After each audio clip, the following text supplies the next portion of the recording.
Ito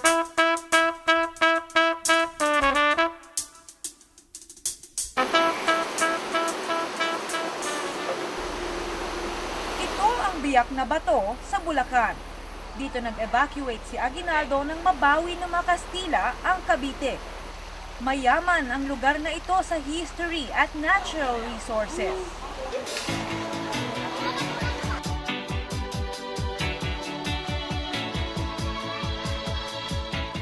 Kwento ng tour guide naming si Raymond, mahigit 100 kuweba ang nandito sa biyak na bato na unti-unting sinisira at ginagawang permanenteng blackboard ng mga pasaway na dayo dito.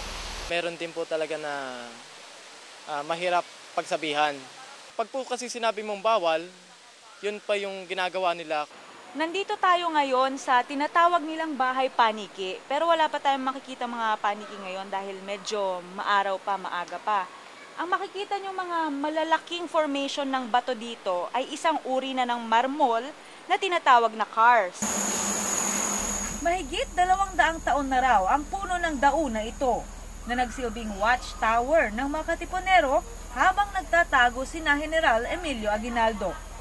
Andito tayo ngayon sa bukana ng tinatawag nilang Aguinaldo Cave. Dito raw nagtago ang ating dating Pangulong Emilio Aguinaldo kasama ang iba pa niyang katipunero. Ang Aguinaldo Cave at ang iba pang mga kuweba dito sa biyak na bato ay ang itinuturing na isa sa mga pinakamahal na kuweba dahil gawa daw ang mga ito sa marmol. Ito ang totoong mineral water. Napakalamig galing doon sa mga bato sa may bundok. Talaga namang hindi ka magsasawa sa ganda ng tanawin dito. Kaya naman kami ng team ko, feeling turista. Round, round, get around, I get around, yeah, get around, round, round, pero hindi kami nagpunta dito para magliwaliw. Ilang taon pa kayang mananatiling ganito kalinaw ang tubig na ito? At ilang henerasyon pa kaya ang makakaranas at makakakita ng ganito kagandang tanawin? Sabi ng tour guide naming si Raymond, may problema pa ang biyak na bato na di hamak na mas seryoso kaysa sa vandalism sa mga kuweba dito. Sa kabilang dako kasi ng mga magagandang tanawin na ito ay ang nakapanlulumong itsura ng Mount Susong Dalaga at Mount Mabio. Nasa mga bundok daw kasi na ito makikita ang isang mamahaling klase ng marmol na dito lang sa Pilipinas matatagpuan. Ganitong klaseng bato ang namimina doon sa may biyak na bato. T-Rose marble kung tawagin, mas mahal pa sa granite. Pumapalo daw ito ng at least 25,000 pesos per cubic meter. Isang masakit sa atin. Sa halip na kapwa nating Pilipino, hindi at mga foreigner pa ang nakikinabang ng ating mga likas yaman. Mga magsasaka namin dumadaing na naman dahil sa second crop pa lang, gumagamit na sila ng mga makina. Dati, nung 2 taong na hinto, 3 ani sila, hindi sila gumamit ng makina sa patubig nila. Tuloy lang na umaagos yung aming mga bukal. Kwento pa ni Kavi, marami na rin sa kanila ang nagbuwis ng buhay. Kaya raw siguro kulay dugo ang bato. 2 raw sa kanyang mga kapatid napatay sa pagtutol sa quarrying.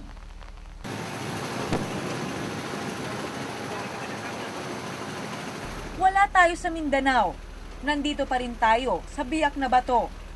Pero kailangan pa tayong samahan ng ating mga kaibigan sa AFP habang papalapit sa quarrying area. Sumbong ni Nakavik, armado daw ang mga tao sa itaas at gumagamit din ng mga pampasabog sa pagmimina ng marmol. Sabi ni Colonel Benji Velasco, hindi simpleng dinamita ang ginagamit sa quarrying. Ako'y 31 years sa military, hindi ordinary explosive yung ginagamit nila. Talagang halos mas malakas pa sa ginagamit ng military na granada o kaya bomba. Nakikita nyo ba yung malaking tipak ng bundok na yon? Doon daw minimina ang mga T-Rose marble. At kwento sa atin ng mga residente dito, at least 10 to 15 times nilang naririnig na pinapasabog ang bundok na yan. Sinubukan ng ipatigil ng local government ng Bulacan ang quarrying. Pero DENR pa mismo ang kumukontra sa kanila. Binabastos kami ng DENR. Wala man lang pasabi yun kung pagtanong kung pumapayag kami o pumapayag yung bayan o pumapayag yung barangay. Kukunin sana namin ang panig ng DENR. Pero busy pa ang tatay ni Kuya Kim sa mga bagay na nakaugalian na niyang unahin. Hindi po kami papayag na itong aming lugar ay kanilang sirain. Mahal po namin ang aming lugar.